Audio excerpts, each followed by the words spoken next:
Boa noite, boa noite, boa noite. Hoje nós estamos... Eita, Lelê, como é que tá acontecendo aqui? Socorro. Agora sim. Olha, hoje é dia de começarmos mais um super encontro neste super horário, nesse super canal que é o Instagram. E hoje para conversarmos sobre estilos de aprendizagem com uma convidada mega especial, que é a Denise Mineiro, psicopedagoga, e tem colocado no seu dia a dia, nas suas atribuições, essa paixão, esse envolvimento, esse cuidado em trabalhar as formas e os estilos de aprendizagem. Especificamente, essa aula de hoje, ela também foi pensada intencionalmente para as alunas do curso Mãe Farol também, que estão trabalhando nesse momento, né, a semana dessa aula, que são os módulos, o módulo 3, o módulo de estilos de aprendizagem, e é sobre isso que nós vamos conversar hoje. Vai certamente servir aí de um divisor de águas entre o que vinha acontecendo até então e o que vai acontecer daqui para frente. A gente costuma colocar que quando os pais pensam nessa situação, nessa ideia de organizar o dia a dia dos filhos, é natural que eles usem aquelas ferramentas que lhes estão ali, ou aquelas ferramentas que são mais acessíveis ou que têm conhecimento. No entanto, quando abrem outras possibilidades, eles têm muito mais condições de serem assertivos nas suas decisões, de serem mais assertivos nas suas conduções. Que bom que vocês estão chegando. Olha, já tô vendo Mãe Farol por aqui. Oi, Dani, sua linda, que bom que você está. Tô vendo que já tem aqui a Lelê também, já tá por aqui, que coisa boa. Hoje nós vamos conversar sobre isso, né, que eu acabei de colocar, que são os estilos de aprendizagem. Então, vou já fixar o nome aqui e chamar a nossa querida Denise, porque é com ela que nós vamos conversar hoje sobre esse tema que é tão importante, tão interessante e faz toda a diferença na nossa rotina, na nossa atuação enquanto mães, enquanto pais, enquanto psicopedagogos, enquanto professores, enquanto pessoas que estão envolvidas nesse processo. Então vamos chamar a nossa convidada de hoje à noite, vamos chamar a dona Denise para participar conosco dessa transmissão, para conversar, né, sobre os estilos de aprendizagem. Vamos lá, cadê, Denise? Que eu estou tentando achar aqui e ainda não consegui. Vamos ver como é que eu vou fazer isso.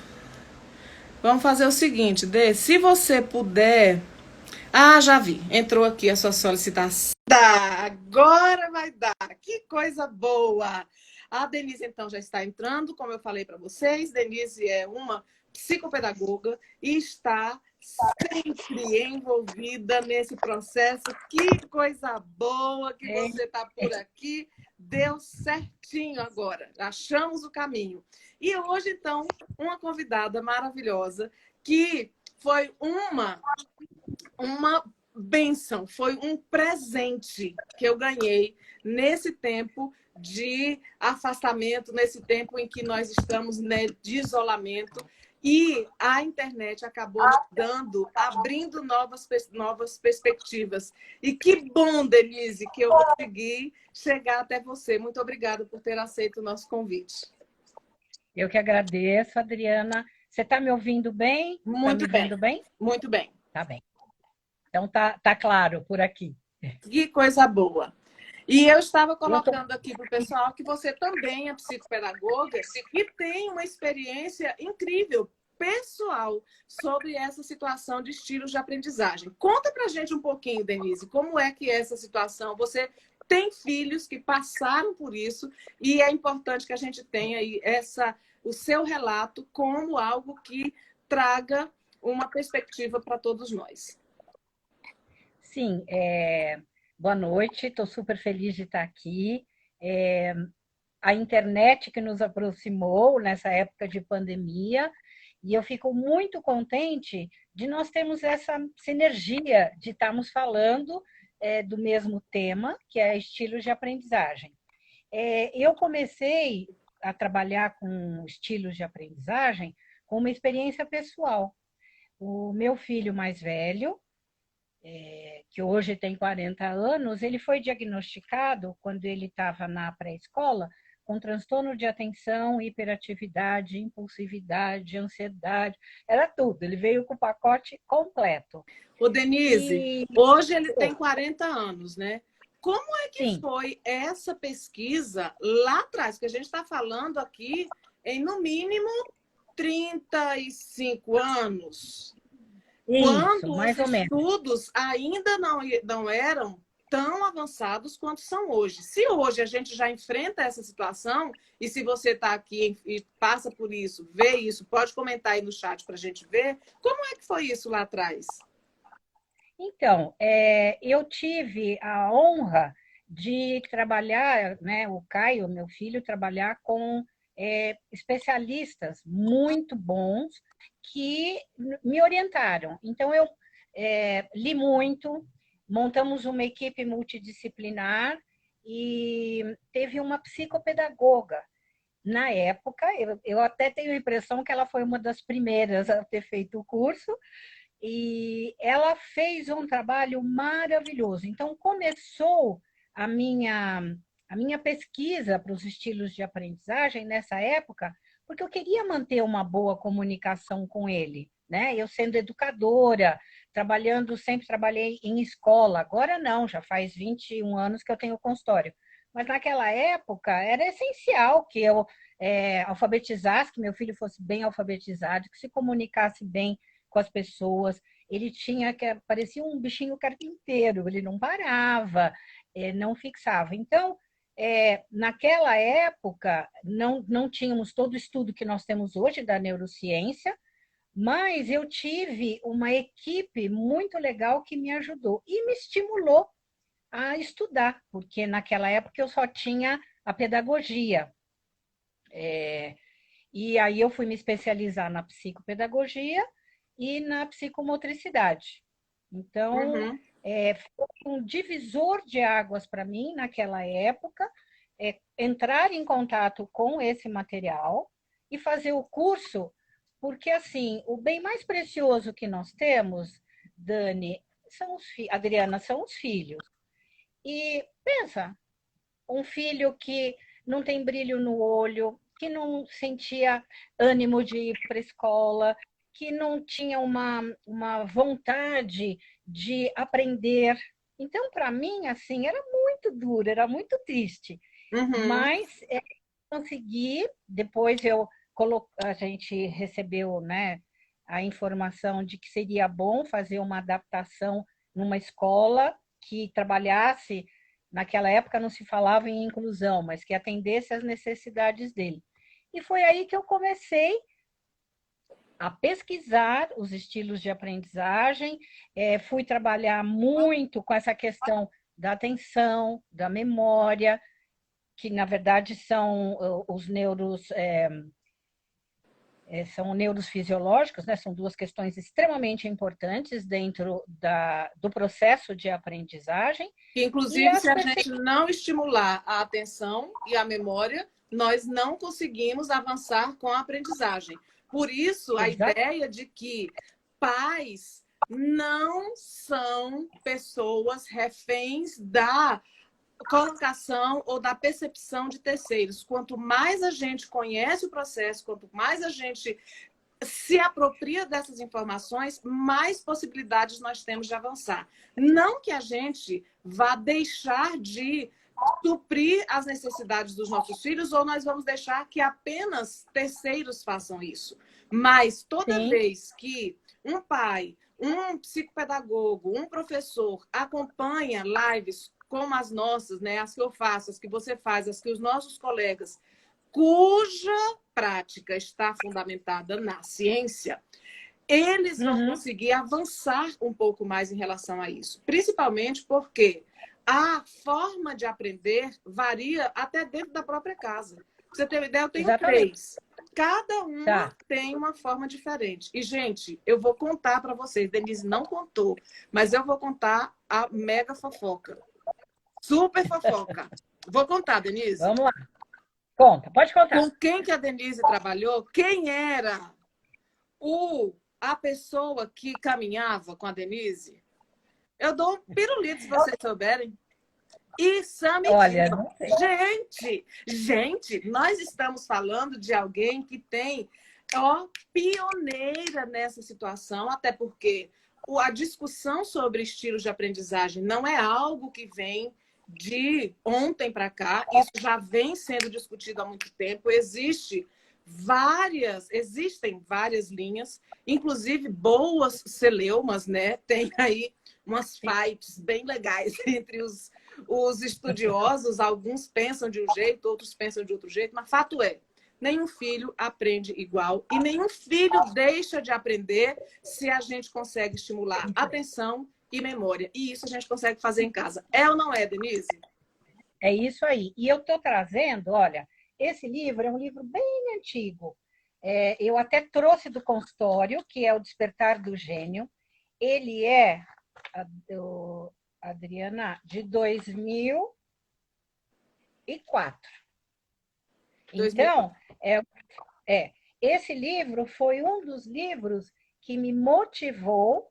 Esse processo aconteceu há bastante tempo atrás com meu filho, mas foi a base do meu estudo. Ele é muito legal, porque ele tem não só uma orientação, ele passa todos os estilos, né?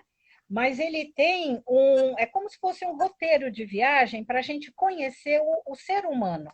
Porque nada melhor do que a gente se conhecer. Mostra ele. Ó.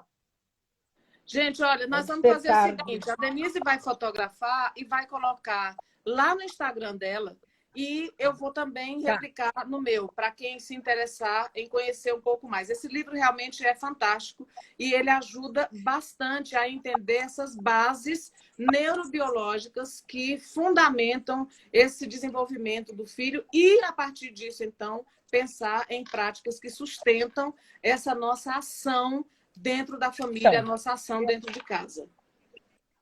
E outra coisa, quando a criança chega no consultório, muitas vezes, assim, eu sempre explico para eles que quando eles nascem, eles têm que usar a percepção para aprender tudo. Então, a parte dos olhos, nariz, a gustação, o tato, a questão da música, tudo, a partir de todas as nossas percepções, os nossos órgãos do sentido, é que a gente vai interagir com o mundo, ter uma melhor comunicação com você e com as outras pessoas. Então, o ponto básico, quando são menores, é a observação. Então, eles têm que observar e entender esse processo. Quando eles entram na escola, efetivamente, não necessariamente no maternalzinho, mas quando eles vão começar a aprender a ler e a escrever, é que as dificuldades começam a aprender. Então, uma das coisas que eu sempre oriento as mães é passem em consulta com os especialistas, porque isso é muito importante, eles entrarem no pré. Eu sei que muita escola pede os exames, mas é super importante esse acompanhamento, né? Porque se você puder ter uma atitude de profilaxia, é muito melhor, porque você vai atender a criança de uma forma bem efetiva. Quando chega, então, no prezinho, que eles começam, que agora é o primeiro ano, que eles começam a ler e escrever, aí que nós temos, e eu já faço a avaliação, eu já incluo o mapeamento da aprendizagem. Uhum. Por quê? Já no ensino, logo nas séries iniciais do Fundamental 1? Logo nas séries iniciais. E é eu muito tenho... interessante pensar nisso, Dê, porque você levantou um ponto essencial nessa ação de maternar. Quando a gente pensa em maternar, nós estamos falando realmente desse acompanhamento do desenvolvimento dessa criança integralmente. E esse olhar, essa forma de observar o desenvolvimento é essencial e já pensar nessa escuta ativa e um olhar muito bem desenvolvido a partir daquilo que é característica do filho, principalmente porque quando nós pensamos em estilos de aprendizagem, estilos de organização para aprender, ele já começa a se manifestar lá atrás. Algumas crianças aprendem melhor quando elas estão mais concentradas ou quando elas estão em silêncio. Outras aprendem quando estão fazendo, aquelas que precisam botar a mão na massa, fazer, acontecer, não para um segundo, parece um peão, e aí é aquele negócio que roda, ele quer ir lá e deixa eu tentar. Não é de buscar ali os pormenores. Ela quer fazer primeiro para depois ver se precisa, né? Tem aquelas que gostam mais das imagens, outras que é mais ouvindo, outras que à medida que se desenvolvem, vai mais num estilo de aprendizagem, lendo e descobrindo. Então, cada filho tem uma forma de aprender. Eu estou vendo que tem um aqui das minhas, que é a Milena. Vi que ela entrou aqui. A Milena, Denise, ela tem uma facilidade para organizar qualquer conteúdo, principalmente conteúdos que têm história, ciências, tem conhecimentos gerais, ela transforma isso em música e faz as adaptações, e isso vai ajudando, isso vai movimentando, isso vai trazendo uma forma de segurança que é incrível quando a gente começa a fazer essas associações, não é verdade? Sim, e sabe de uma coisa, Adri? Tem outro livro muito legal, que chama... Esse você conhece. Thelma Pantano, não é isso? Como se estuda, como se aprende. Como se estuda, como se aprende. Esse daqui é um guia muito legal e ele toca exatamente no ponto que você falou, que essa organização, essa atenção, toda essa parte de estruturação, eu até marquei aqui numa partezinha que fala que toda a influência vem de casa. Então, nós, educadores, os pais, nós somos o exemplo para eles. E quando eles percebem e eles entendem que, de acordo com um dos estilos, que é o visual, o auditivo ou a sinestesia, eu já vou até explicar, né, o que é, eles começam a sentir que eles estão realmente entendendo como funciona. E eu tenho, Adriana, eu até foi um dos assuntos que eu te mandei, né? Foi um questionário. Perfeito. Gente, olha, só um pouquinho, só para chamar a atenção aqui para quem está nos acompanhando. A Denise entrou aqui já com um conteúdo que é essencial para nós que somos pais, psicopedagogos, somos professores, que é essa observação, a sensibilidade de como essa criança, esse adolescente que está sob a nossa responsabilidade, tem demonstrado a sua preferência de estudo. Principalmente porque temos todos os alunos em sala, nós temos filhos diferentes em casa, e no consultório também, e o que serve para um não vai servir para o outro. E esse estilo que a Denise está trazendo agora, que é o VAC, visual, auditivo e sinestésico, que ela vai explicar agora, é ponto 1 para a gente organizar uma rotina de estudos assertiva para os nossos filhos. Vamos lá, Dê.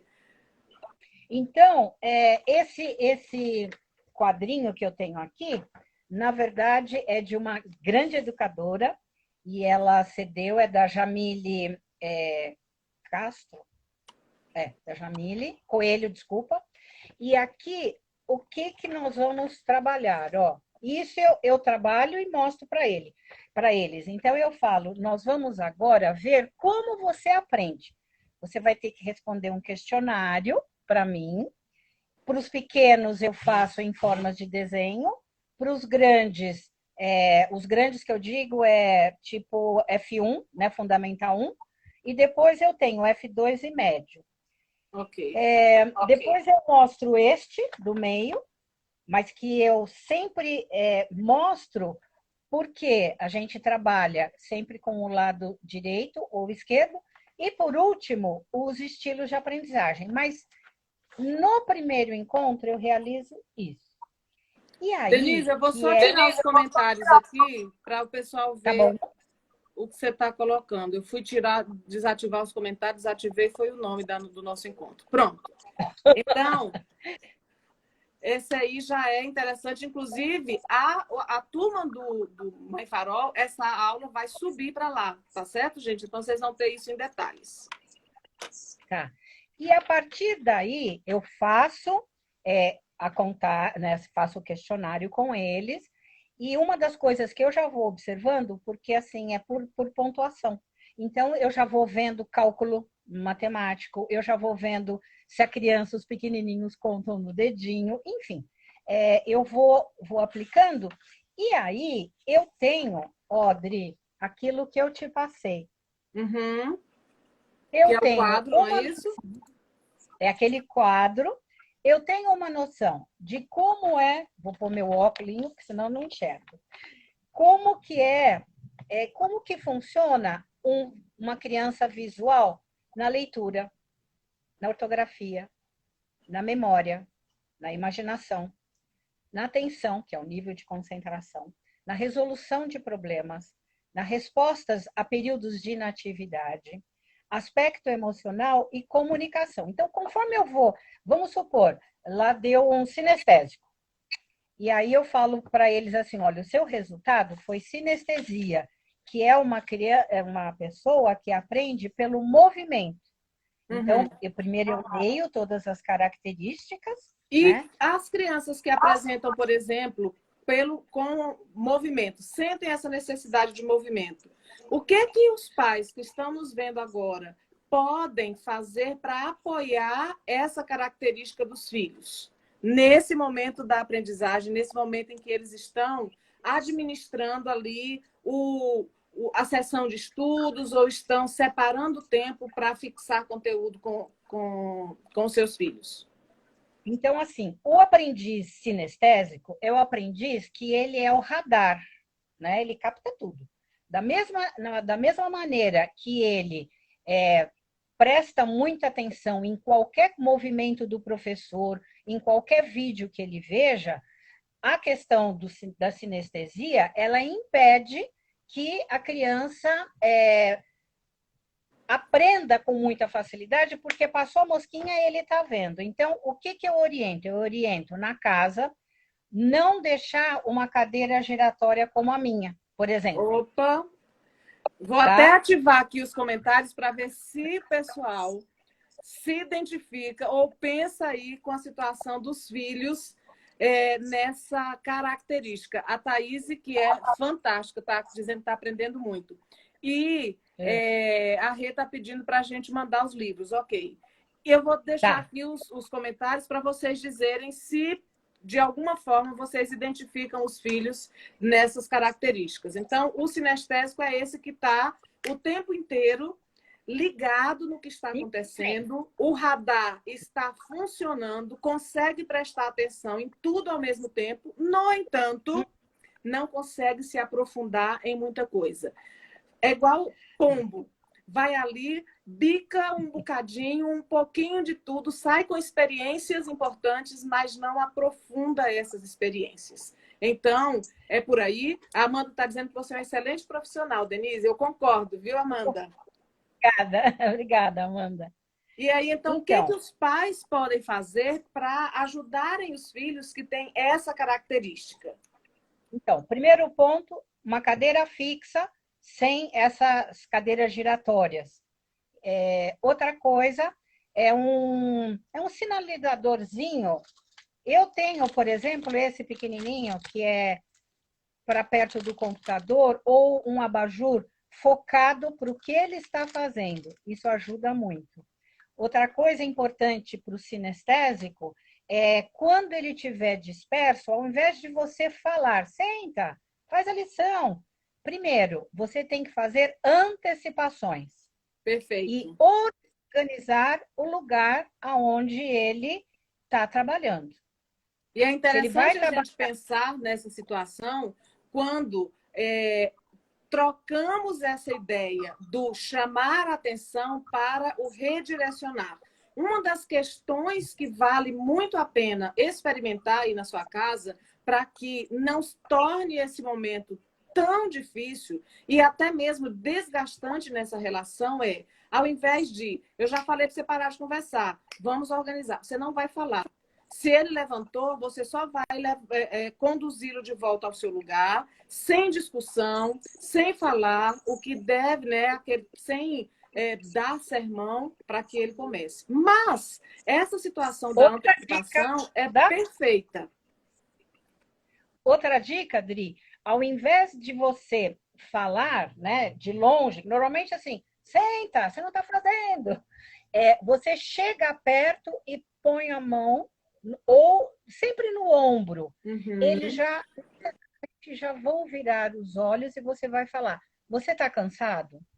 Que tal você levantar e tomar um gole d'água, ou vai um pouquinho no banheiro e você já volta. Quando você voltar, eu te ajudo de novo a você centrar, a você acalmar. É um diferencial, se até o professor pode fazer isso, por encostar a mão, sempre encostar.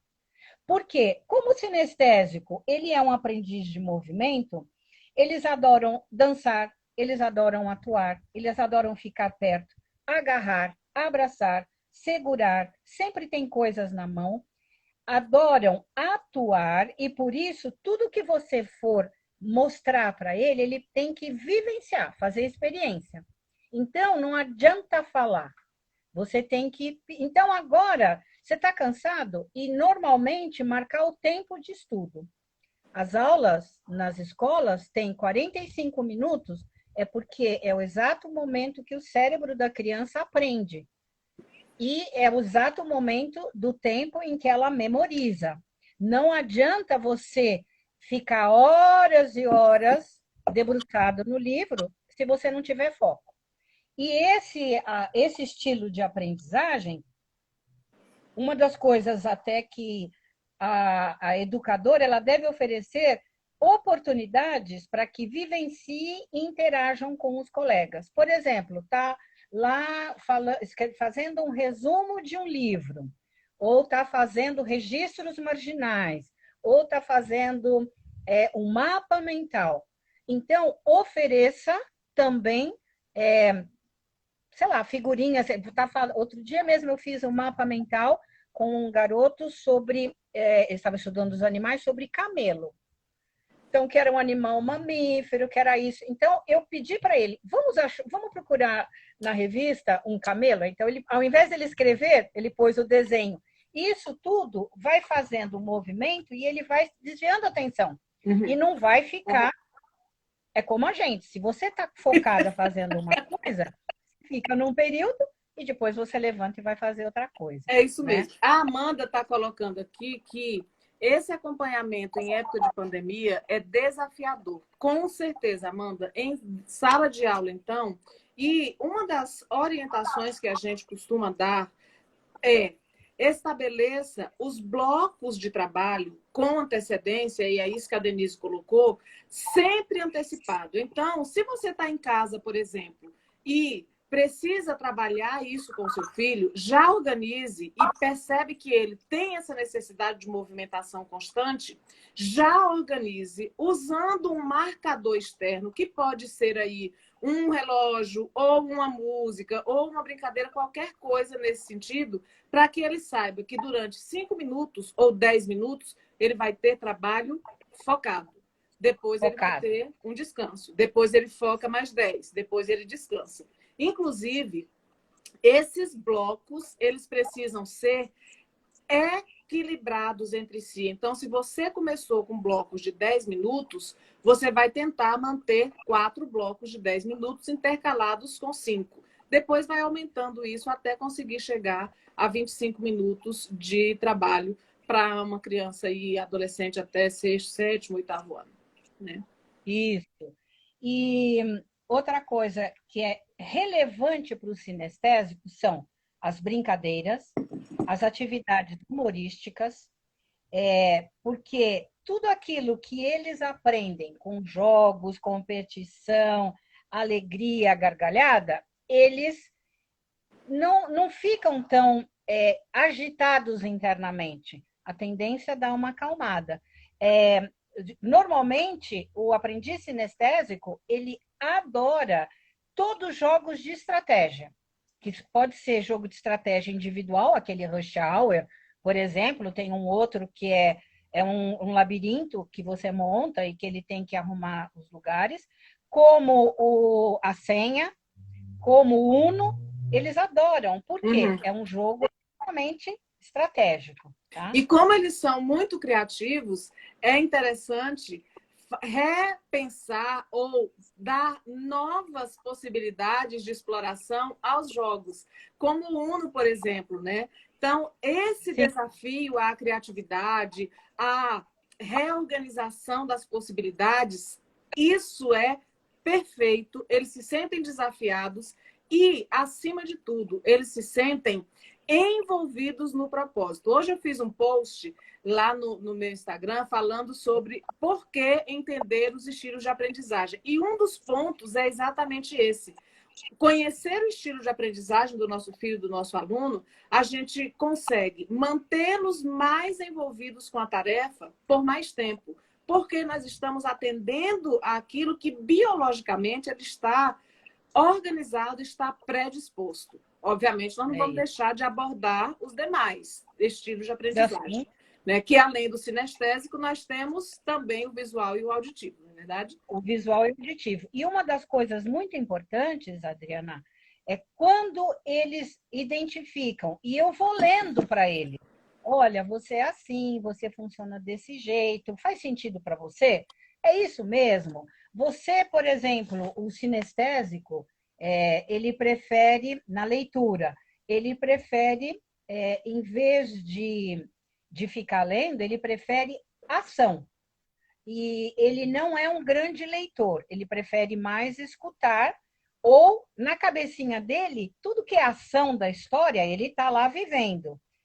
E eles vão se sentindo muito pertencentes àquele grupo. Puxa, eu não sou, então, um problema. Isso é um perfil, né? O estilo de aprendizagem é um perfil da maneira como ele aprende.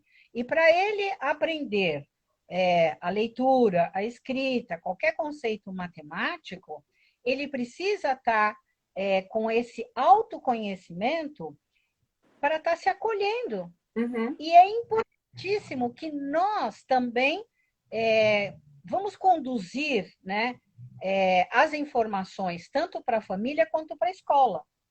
Porque muitos professores não estão capacitados para ter um sinestésico, por exemplo, dentro da sala. E não tem a ver com metodologia. É lógico que um aprendiz sinestésico dentro de uma escola extremamente tradicional, ele vai sofrer um pouco mais. Mas, não necessariamente, se é um desejo deles, por exemplo, aqui nós temos grandes escolas que são escolas de primeira linha, que são conteudistas, mas que recebem orientação. Eu dou a dica de aonde que tem que sentar na sala, qual é o melhor lugar do posicionamento.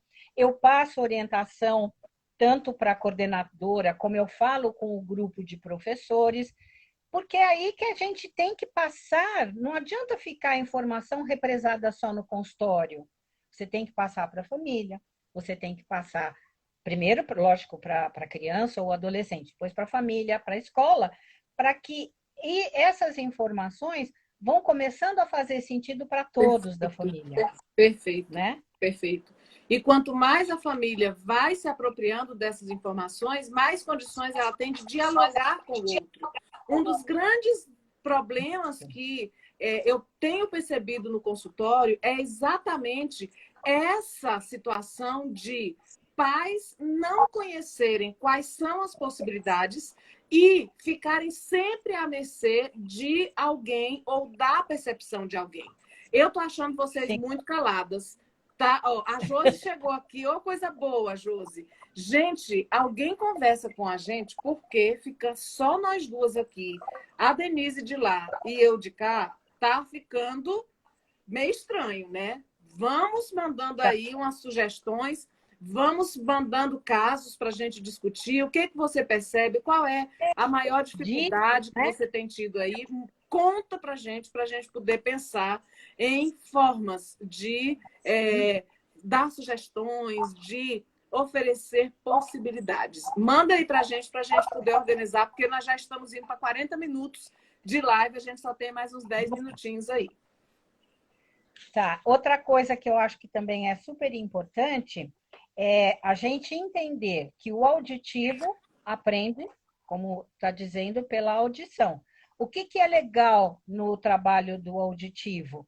Quando ele estiver, por alguma razão, você sabe que o teu filho é um aprendiz auditivo, você pode gravar o que ele pedir para ele gravar, grava uma leitura para ele escutar como que está a leitura dele. Muito bom. Ele tem que estar estudando um conteúdo, por exemplo, de história do Brasil, descobrimento do Brasil. Então, quem é o Pedro Álvares Cabral? Você pode pedir para ele falar, gravando. Ele pode fazer um mapa mental primeiro e depois ele pode gravar quem era Pedro Álvares Cabral, de onde ele saiu, onde que ele chegou, em qual porto, e pede e depois põe para ele escutar. E muitas vezes, principalmente para os maiores, ensino médio, eu peço para não estudar 1 hora antes da prova. Eu acordo 5 da manhã e vou estudar. Não. Se é um aprendiz auditivo, eu sempre oriento. À noite, pega o seu headphone, pega tudo o que você estudou, vai dormir com ele, marca o tempo, terminou, terminou. É um jeito de memorizar. Essa é uma outra dica. Muito interessante essa situação. Inclusive, algumas escolas apresentam uma resistência para permitir que o estudante, por exemplo, grave a aula. E não apenas por causa do seu estilo de aprendizagem, mas nós temos estudantes com transtorno do processamento auditivo central, cuja orientação de gravar a aula para que depois ele tenha a oportunidade de revisar aquele conteúdo num outro momento em que ele esteja sem tantas informações para processar, é importante, mas nem sempre as escolas estão abertas a essa situação. Eu estou vendo um monte de gente, psicopedagogos, chegando por aqui, o povo do Piauí é uma coisa boa. Cleiton chegando aqui e perguntas chegando. Vamos já responder. Tadeu já mandou a dele, a Josi também. Vamos já responder, viu, Cris? Já, já. Então, gente, essa situação, percebeu que o filho tem essa necessidade, ele aprende melhor quando você está lendo para ele, experimente. Ter essa possibilidade de fazer a leitura para ele ouvir e negociar com a escola para que a aula seja gravada, para ele depois ter a oportunidade de revisar aquele conteúdo ou ouvir de novo aquela aula. Vamos lá, Dê. Enquanto isso, eu vou lendo aqui o que o pessoal está dizendo. Esse estilo de aprendizagem, o auditivo, normalmente eles adoram o som da própria voz, pensam alto, repetem o que ouve, são ótimos contadores de história e piadas, gostam de ouvir explicações orais e de vozes gravadas, preferem falar sobre o assunto do que escrever. Então, é desejável que o educador coloque questões para responder de forma oral e promova trabalhos em duplas ou em pequenos grupinhos. A música afeta as emoções, os batimentos cardíacos e as ondas cerebrais. Todos nós reagimos a uma música cantando, rindo ou chorando. Pesquisas mostram que a música estimula a atenção, a aprendizagem, a criatividade, motivação e memória. Uma sala de aula com música é um lugar agradável e cheio de energia. Então, vamos usar músicas instrumentais. Por exemplo, se é um auditivo, não, lógico que você não vai pôr um heavy metal, tá? Mas você pode pôr uma música suave, ele pode estudar com uma música lenta, porque não vai atrapalhar, pelo contrário, vai dar um equilíbrio, tá? Para ele. A Cris fez uma colocação aqui muito pertinente. Ela diz o seguinte: em uma sala de aula, encontraremos os 3 tipos de aprendizagem, né? De estilo de aprendizagem. Realmente é muito desafiador dar uma aula adaptada e direcionada a esses 3 tipos de alunos. Cris, você foi certeira. E, por isso, a importância do professor ter em mente essa necessidade e mesclar essas questões ao longo do processo. É muito difícil que ele acabe dando prioridade para um estilo de aprendizagem em detrimento do outro. Mas, em 45 minutos de aula, por exemplo, ele consegue levar um pouquinho de atividades de cada uma dessas situações e, em um outro momento, retomar com mais afinco determinadas características. Até porque o fato do nosso filho ser auditivo não significa que ele não vai vivenciar as outras formas. Não é verdade? Ele vai ter oportunidade de aprofundar naquilo que ele já é bom. Mas ele também precisa conhecer os demais. Correto, Cris? Correto, Dê? Isso. E sabe uma coisa que é muito interessante? Eu não sei aí em Brasília, mas o perfil das escolas aqui em São Paulo, a gente tem muita aula dobradinha. O que é aula dobradinha? Então, tem 2 de português, 2 de matemática, sequência, 2 de ciências. Então, o que o professor pode oportunizar? Por exemplo, ele vai fazer uma experiência ou vai no laboratório, fazer rituais. Gente, isso é tão importante. Fazer suspense para a garotada. Vai ler um livro ou vai indicar um livro para ler, ao invés de compra o livro, vai ter que ler da página tal a página tal, porque normalmente... Gente, olha, hoje eu estou trazendo o livro, eu estou lendo com um dos meninos daqui de uma escola bastante puxada, e ele está deu a Revolução dos Bichos. E o menino não gostava de ler. E eu entrei em contato com a escola e aí nós conversamos. Agora as editoras, eles lançaram a Revolução dos Bichos em quadrinhos. Olha que demais! Porque tem bastante figura, tem toda a sequência de história. Então, assim, também a gente tem que apostar na criatividade do professor e no bom senso deles de estar mesclando e trazendo novidade. Porque esse padrão da escola, né, toda caixotadinha, tem que ser, tem que fazer. Isso daí, esse modelo já não dá mais. Nós estamos na era digital. Nós vamos ter o 4º estilo já. Que Exato, são as crianças, né, da era digital. Que são... E eles mexem muito mais no computador do que a gente. Uhum. Então, é o que eu sempre brinco. Eu não gosto de competir com a internet, nem quero, mas a gente tem que dosar. E na internet a gente tem muita informação. Sem sair de casa, a gente fica sabendo de um monte de novidade. Inclusive, falar em internet, né? Já que eu já comecei o nosso encontro contando fofoca, já vou contar outra.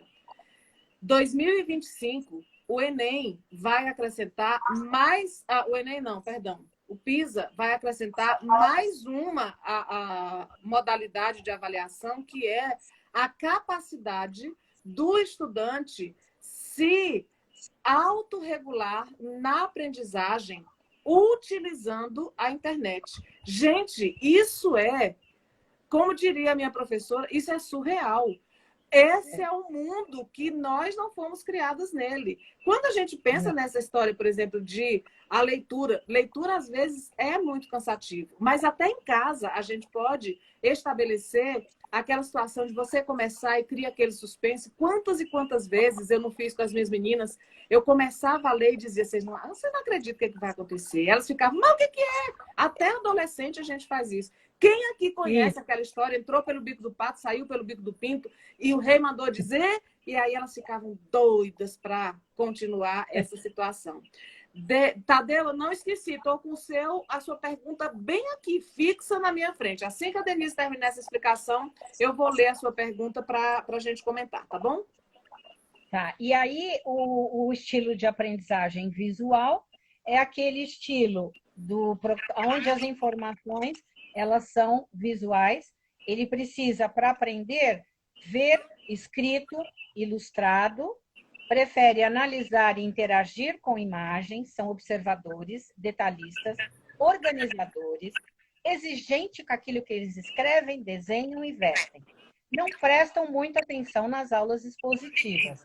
Assim, é desejável que a professora utilize vários recursos, slide, vídeo, filme, aquele álbum seriado, as figuras, mobile, história em quadrinho e transparências. Para otimizar a aprendizagem, é interessante fazer com que eles produzam mapas mentais e usem esse tipo de material, tá? Eu tenho vários. Para ir marcando, são sinalizadores, para ir marcando tudo aquilo que precisa chamar atenção, ou eles precisam voltar para ler, ou se tem na agenda algo importante, marcar. Já marca ali. Perfeito. Perfeito. E uma das coisas que eu também oriento é que eles façam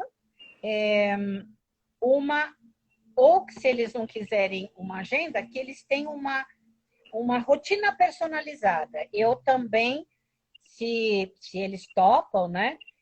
No meu site eu até tenho várias sugestões de vários alunos.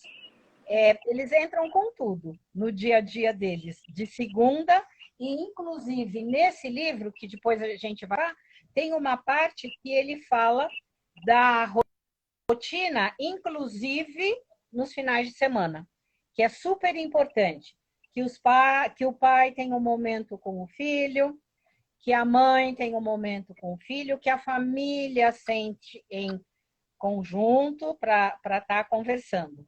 Porque é nesses momentos, Adriana, que os pais também vão olhando e percebendo qual é o estilo do filho. A observação, é o olhar sensível, né? Quando a gente tem esse olhar sensível, a gente consegue alcançar essa situação. E é importante, inclusive, que aí vai independente do estilo de aprendizagem dos filhos. Gente, tem a rotina, tem o que deve ser feito, organizou ali o cronograma de atividades, principalmente aqueles que têm datas, atividades a serem cumpridas, cronograma e rotina de organização, não é para ficar engavetado. De preferência, ali, ó, estampado, sempre como referência visual, para que ele bata o olho e acione as áreas cerebrais que são responsáveis por organizar as ações que são necessárias. Deixa eu ler a pergunta do Tadeu antes que a gente passe dela. O Tadeu perguntou: desde o fim do ginásio, eu somente tinha interesse pela matemática, física, química. Outras matérias eu passava raspando. Eita, Lelê! Esse perfil pode ser uma característica ou foi só um defeito? Defeito de fabricação, Tadeu? Não. Aí a gente vai entrar naquele quadro que é o último, que é esse aqui, que são das inteligências múltiplas. Nem todo mundo, tá vendo, Tadeu? Nem todo mundo é bom em tudo.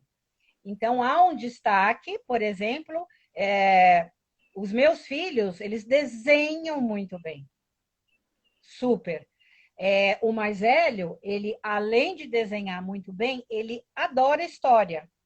Então, se eu fosse fazer um teste de inteligências múltiplas para ele, né, fosse fazer o mapeamento, ele com certeza se daria bem na área de linguística e na área de visoespacial, que é o desenho. No caso do Tadeu, provavelmente ele a inteligência múltipla dele, que é o Gardner que fala, é na área de lógico-matemática, que é esse aqui, ó. Então, o que precisaria tomar? A área linguística, entendeu? E não é extremamente interessante isso que você colocou. E a pergunta que o Tadeu trouxe, porque muito provavelmente ela se aplica a vários lares que estão conosco agora e que vão ver esse conteúdo depois, porque quando a gente pensa no filho como um todo, apesar de almejarmos essa autonomia, almejarmos essa situação deles manejarem a sua rotina de forma assertiva, é importante a gente pensar que eles não serão top em tudo, mas também não podemos nos conformar para que eles estejam naquela linha da mediocridade. Existe sempre o que Vygotsky fala de linha de o desenvolvimento proximal, a zona de desenvolvimento proximal. Então, a gente vai sempre trabalhando aquela situação de forma a dar uma puxadinha na criatura e dizer, vamos por aqui, fazendo isso, depois isso, depois isso, porque nós vamos conseguir. Uma das coisas complicadas é a gente dizer, vai, você consegue, investe mais um pouquinho. Gente, não fala isso para seus meninos, não fala, óbvio. Consistência é bom, encorajamento é bom, mas olha, se não está dando conta, quem tem que olhar o que está fazendo, o que está dizendo para o filho é você. Porque às vezes o desafio está tão aqui que ele está tentando, mas a base não foi organizada. E você fica, vai mais um pouquinho, tenta mais um pouquinho. Não vai, não. É você que tem que observar em que ponto ele está, para a partir dali você, fundamentar os próximos passos. Denise do céu, 1 hora nós estamos conversando. O papo gostoso. Papo muito bom. Deixa eu só complementar uma coisinha que é fundamental. Tudo que a gente for fazer, tanto com as crianças quanto com os adolescentes e até jovens adultos, é construir. Ao invés da gente dar para eles, tem que fazer assim, tem que fazer assado. Como que nós podemos fazer? Como que para você é fazer um mapa mental? Você já aprendeu? Não aprendeu. Então, vamos aprender? Se o pai não souber, entra lá na internet, né, dá uma gugada, como que eu faço um mapa mental? Ou pede para a orientação ou para o supervisor lá da escola orientar. Olha, meu filho gostaria de aprender a fazer. Porque não adianta a gente mandar, porque aquilo que, para mim, eu aprendi, não faz sentido para uma criança hoje, entendeu? Então, antes da gente mandar, tem que construir com eles. Tá? Verdade. Isso é o fundamental. Tá? Verdade verdadeira. Muitos professores também acham assim que chega num determinado ciclo que o aluno sabe tudo. Então, ele não sabe fazer registro marginal, ele não sabe fazer um resumo, ele não aprendeu a fazer um mapa mental, ele não aprendeu a fazer um resumo de livro, um esquema. Então, tem que ensinar. Perfeito. Ensinar e aprender. E eles vão aprender a partir de um modelo. Dificilmente eles vão organizar e encontrar o caminho. Filhos não nascem com o DNA de descobrir a aprendizagem sozinhos. Não é só chegar lá, virou a chave e aconteceu. Isso não é dessa maneira. Não é natural a construção do processo. Nós vamos precisar acompanhar, ir e voltar quantas vezes forem necessárias, com toda a calma e a tranquilidade que for necessária, porque só assim nós vamos conseguir avançar. A Amanda Está deixando uma super declaração aqui para você. Em atendimento com a Denise, descobri que minha filha possui um perfil visual e quando aplicamos técnicas simples, mas muito eficientes, como marcação de canetas coloridas, post-its, entre outros. A Josi, que é psicopedagoga fantástica, tem cursos de orientação para pais também, lembrou que projetos interdisciplinares funcionam muito bem e eles são muito bem-vindos também. E olha, caminhando aqui para o nosso final, vou aproveitar e dizer, aqui no link da minha bio tem um caminho para você ir para o grupo de WhatsApp, onde eu vou mandar vários conteúdos, inclusive o grupo que está lá, nós vamos acabar com eles, ele vai ser extinto, eu vou mandar tudo pela lista VIP. E você vai poder receber todo esse material. Então, é só entrar lá no grupo e dizer que você quer entrar lá na lista VIP, que nós vamos fazer isso. Além disso, eu tenho Close Friends também, que coloco conteúdo importante lá para aprofundamento de conhecimentos e aplicação de técnicas que ajudam aí na sua casa. E terceiro e último ponto, fiquem de olho, porque outubro vem novidade por aí, orientações para organização de foco, concentração e atenção dos filhos nesses últimos dias de ano letivo. E eu disse que era a última coisa, mas a quarta eu digo, não deixem de entrarem lá no perfil da Denise. Gente, o Linktree da Denise está recheado de coisas boas, recheado de sugestões, recheado de ideias. Então, não deixem de passar por lá, porque super vale a pena. Denise, meu amor, a palavra está com você, para você se despedir dessa turma boa que está aqui. Olha, eu só tenho gratidão pelo seu convite, pela oportunidade de falar. Eu falo muito porque, primeiro, que me encanta a educação, eu já tenho muitos anos que eu estou nela, e falar desse tema, para mim, assim, é só, sabe assim, quando você fica com brilho no olho de falar e de passar. Então, super agradeço. Eu acho, assim, uma das coisas boas da pandemia foi ter encontrado você, Adriana. E uma hora eu ainda vou para Brasília tomar um café com você. Ah, mas olha, eu não vou dispensar isso, não. Nem eu dispenso e eu já estou me convidando para ir aí para Campos, porque vem para São Paulo.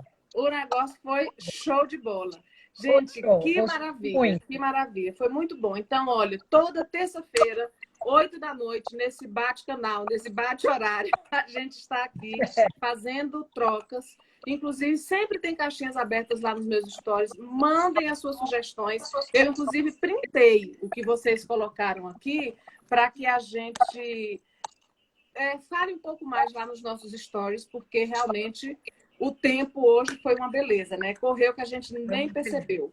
Foi muito bom ter vocês aqui. Eu vou os livros e mando para vocês, para você colocar lá no grupo para o pessoal. Perfeito, tá bom? Perfeito. Então, não deixem de entrar no grupo, pedir para entrar na lista VIP e no Close Friends. É só mandar o direct que eu também já coloco você lá no Close Friends, tá bom, gente? Muito obrigada pela companhia de vocês. A gente se encontra na próxima semana. Denise, meu amor, amei o nosso encontro. Beijo. Tchau, tchau. Obrigada, viu? Tchau, tchau.